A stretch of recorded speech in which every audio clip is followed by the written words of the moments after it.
and welcome to another edition of the most consistent, prolific, and dedicated uploads in YouTube's history. This is the dynamic Sean's View Entertainment right here on YouTube.com.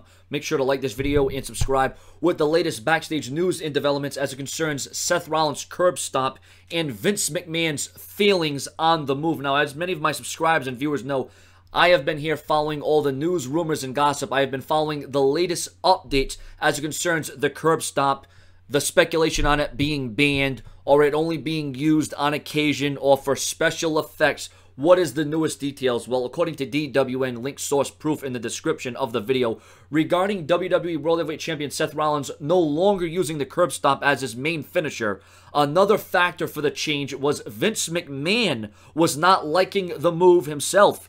Vince reportedly has been voicing displeasure for the move more and more over the past few months. Also, this has been an ongoing issue. I'm surprised Vince McMahon didn't ban the move the first time we seen it. You got to wonder, was there approval from Vince McMahon, or did Seth Rollins just create this move by himself? Was there input from anyone else? You got to wonder. There's got to be a backstory to this, especially during Rollins' work with Brock Lesnar. It was said that Vince did not like the visual of Lesnar having to lay there like an idiot. Yes, you heard me right, like an idiot, each time he was waiting for Rollins to deliver the curb stomp.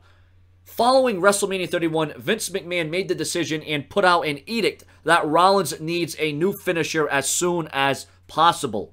Reports of WWE wanting a move for Rollins that's more versatile and concerns about concussions are also true. But the main reason for dropping the move was because Vince didn't like it and wanted a change.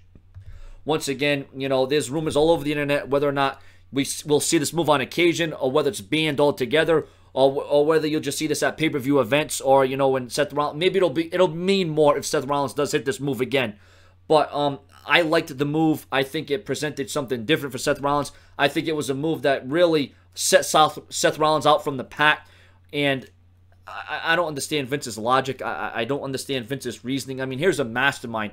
Here's a man that is a millionaire that probably should be a billionaire, just like CM Punk said. And, I'm a major fan of Vince McMahon and the pride, the passion, the dignity, everything that Vince McMahon has built from the ground up. Vince McMahon went from having nothing to exploding into having his own network. But as it concerns Seth Rollins, and if Vince is going to use that kind of logic, listen, I'm the biggest John Cena fan there is, but what about when John Cena does the "you can't see me" and the guy's just laying there on the mat, or when Hogan did the "you" and, did the few moves, the punches to the head, and then the big boot and the leg drop. I mean, there have been many times in wrestling where things look dumb, things don't look realistic, but the WWE still went ahead and went with it. But I can see where the WWE is coming from as it concerns the concussion standpoint. But you got to know that Seth Rollins, he's a professional, and these wrestlers should know how to take the move. But once again, for the WWE, it almost seems like it's too risky business. This is where the WWE is trying to protect Seth Rollins. So you got to see it from that standpoint. That's why I'm looking at from two different perspectives. I'm looking at it from a safe standpoint, but I'm also looking at it as, this really did make Seth Rollins stand out. And, it was unique. It was an impactful maneuver. But, I wish we could still see it. I mean, even if we only saw it at pay-per-views, that would be cool. But once again, you just got to understand that WWE's logic. But once again, it's a move that I wish we could still see and we could still feature it. But with this concussions, the WWE has to take extra steps to be cautionary. Your comments, your opinions, subscribe.